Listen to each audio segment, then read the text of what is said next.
2 days after this are seriously hard. I mean, really big mountains, small time cuts, and it is a very, very hard race. So at the moment I'm concentrating on that, and once this race is over, I think firstly I'll just go home and enjoy some time with the family and not having to get up early and get out and go and smash myself on the bike to make sure I'm in good enough shape to get through the races. But I'm just going to go in and enjoy it, and I've sort of already started. I think I've been doing that job for myself for a lot of years anyway. As far as the sprint goes and the tactics, I'm self-coached. I'm very analytical. I've got pretty good recall of sprints that I've done, places that I've been, where I've been at a finish before.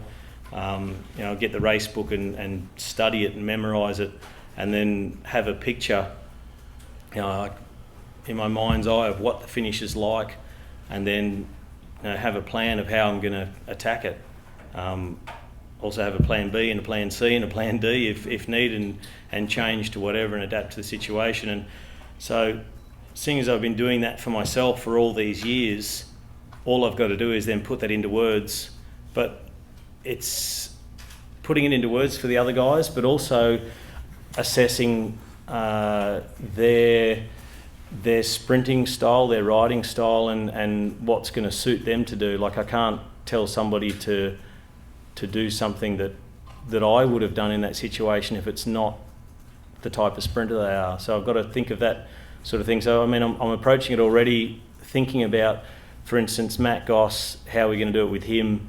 What sort of sprints suit him best, which are the ones he's won, what's he lost, why is he lost, what's he won, why is he won, who else did what was the course like, all that sort of stuff, and trying to get a really good feel of our team's sprinters, and in particular Gossy, because going into the Tour de France, he's our man, and I think he's a really good chance for the green jersey.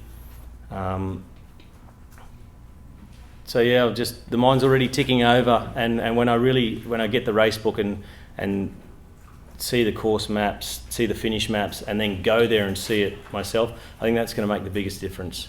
You saw it with Zabel, with HTC. They were the strongest lead-out train. They were the most disciplined. They had some fantastic riders. They had the fastest sprinter, and on top of that, they had just more information than everybody else.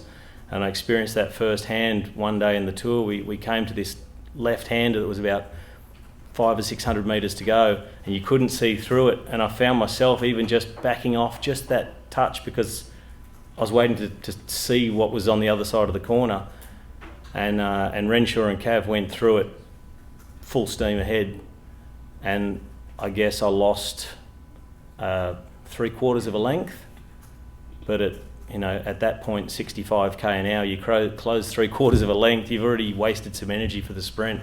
So the stage was over. The sprint was already ridden at 600 to go, and the sprint hadn't started yet. But that's one of those little things, because Zabel had said, it's a blind corner, you can't see through it, but hit it full speed because it opens up. But nobody else knew that. They just didn't have the info, and you couldn't tell from the book. So it's all those sort of things. I'm looking forward to that role. It's something I really relish.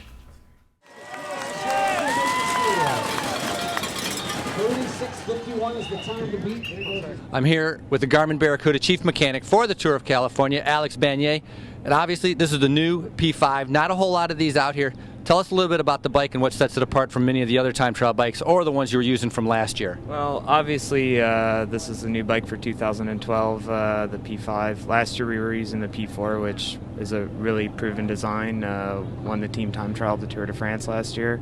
One of the main advantages, obviously, the frame is really nice. It's very aerodynamic, along with the collaboration with Magura and the hydraulic brake system, which I think probably is a first for the time trial. Really gives us the advantage of having really smooth braking, and they do work considerably better than cable actuated brakes in a time trial situation. It's probably one of the only bikes around that physically does not have cables, being Di2 electric and hydraulically brakes. It's it doesn't have cables, which is really something to consider. So obviously with the P5 being such a new bike, how many of these are on Garmin Barracuda? Right now we've received 7 of these frames. This is actually the first one ever. Zabriskie got it for obvious reasons, but I have 2 here, and then the other 5 are at the Giro. Obviously with good results there. We just won the team time trial there a couple days ago, which it's what we do. We try and win time trials. It's a big emphasis of this team, and we put a lot of effort into it. I think right now this is probably the best bike that any team could have, for sure. It's obviously a secret weapon in your arsenal. You're not loaning this thing out to anybody. Some people try, but yeah, good luck with that, right? Good luck with that. All right, thanks a lot. Of course. Chris, a very hot day, a windy day where the wind really picked up at the end. Tell me a little bit about your ride. Aside from it being terrible. Were you surprised when you were caught by Van Garden at the turnaround? No, I wasn't surprised that I was caught. I was just surprised they caught me so soon.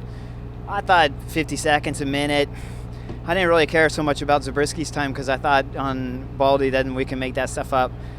But certainly I thought Zabriskie would pull some massive time out of me. I didn't think quite that much, but I went a solid 50 seconds, I think worse than what I planned. I had no rhythm. I couldn't find anything. Started off, who knows where it went wrong, but maybe dehydrated or something like that. But just really bad the whole day. Well, you said you were going to lose some time. Warming up, was there any indication that you might not have had such a good ride, or is there anything you can pinpoint to where maybe things like just didn't go the way you wanted them to? Yeah, in the bus, I think I was just peeing too much in the bus before I even got on the roller, so I was a bit worried about that because I normally you're well hydrated, you probably pee 3 times, but from the time you get to the bus to the time you get on the rollers, you probably pee 3 times, and I peed like 6 or 7, but it was always clear, but I was still worried because I'd never seen sensations like that. Got on the roller. Sometimes it can be good on the roller, sometimes not, so it wasn't good, but I still wasn't worried about that. I thought it would just open up later in the race or something, but it just never. Every time I tried to recover, it just never opened up. Well, now today's behind you. So no, there's 2 big days. And how do you view this race? I mean, is it done, or is it something you change in the strategy? Do you still wait all the way for Baldy, or is Big Bear a day that something can happen? I still think you can't do anything in Big Bear. I still think tactically now, Big Bear, if we can get it into a group of 25 or 30, then now, of course, why would they cover me? There's plenty of other guys. Certainly my form's not good. So that's we all wondered about Levi's, but it's mine that's no good. So I'm sure everyone's going to have to watch Delansky and Zabriskie and Levi and Gasink. And if I go and I put them in the red, if I have that form, if it comes back, who knows? If it does, then certainly they're going to have to just ease up and let me go, and they'll play cat and mouse with the others. Maybe pull a stage win, move up on the podium or something, but that's a lot of time to make up. So I'm going to have to become really, really good, and certainly I wasn't that today, so maybe my form's the worst of the favorites, and we no longer have to guess about Levi's. His form looks decent, certainly not where he wants it to be, but decent. Well, how as a professional, you come in with such high expectations, do you recover from today and then make your mark still on this race? First off, it's not going to change what I do on the other stages. It just changes that my team doesn't have to work at all, never again. And so it doesn't change that. Certainly if I can win a stage or something. For me to go bad in the time trial means nothing for me except for just changes the overall. But I've won time trials, and then on another week after winning a time trial, I've gone bad in a time trial. So certainly the TT today, as I said earlier, it has no benefit to me at all. It's not technical, it's not hilly, it's windy out there. Seems like the lighter I get, the better I climb, the worse my TTs go. And so I expect it to be bad, just not that bad. Well, then you'll be flying on the climbs. Yeah, exactly, and they're going to have to let me go. There's just no reason to follow me when they're going to attack everyone else. And now it no longer has to be me that lights it up on the bottom of the climb. Whoever's second, third, fourth, fifth, they know Zabriskie's not going to be great on the climb, so whoever's second on GC is going to have to be the one lighting it up, maybe play off there, win a stage or something like that, and who knows, we'll see what happens.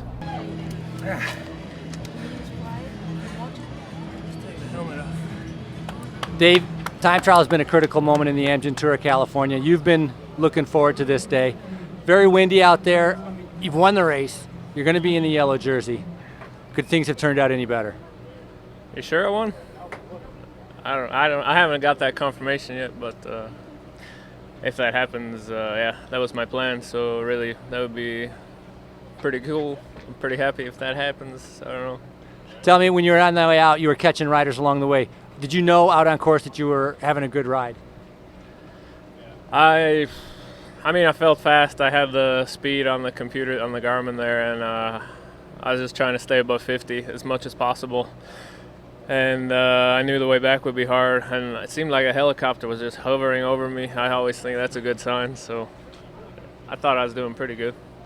Well, when you came across the line, you had the fastest time. It's held up to where you've won the race.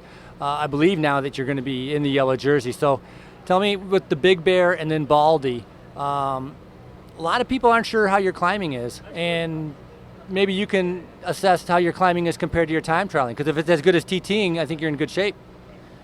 Yeah, my climbing's definitely improved. I'm not necessarily scared about Big Bear, but I'm not scared about Baldy either. But I'm just saying on Baldy, it's like a true climber's course, and it's going to be a real fight for me to try to hold on to the jersey, but I'm not going to lay down, that's for sure. And if,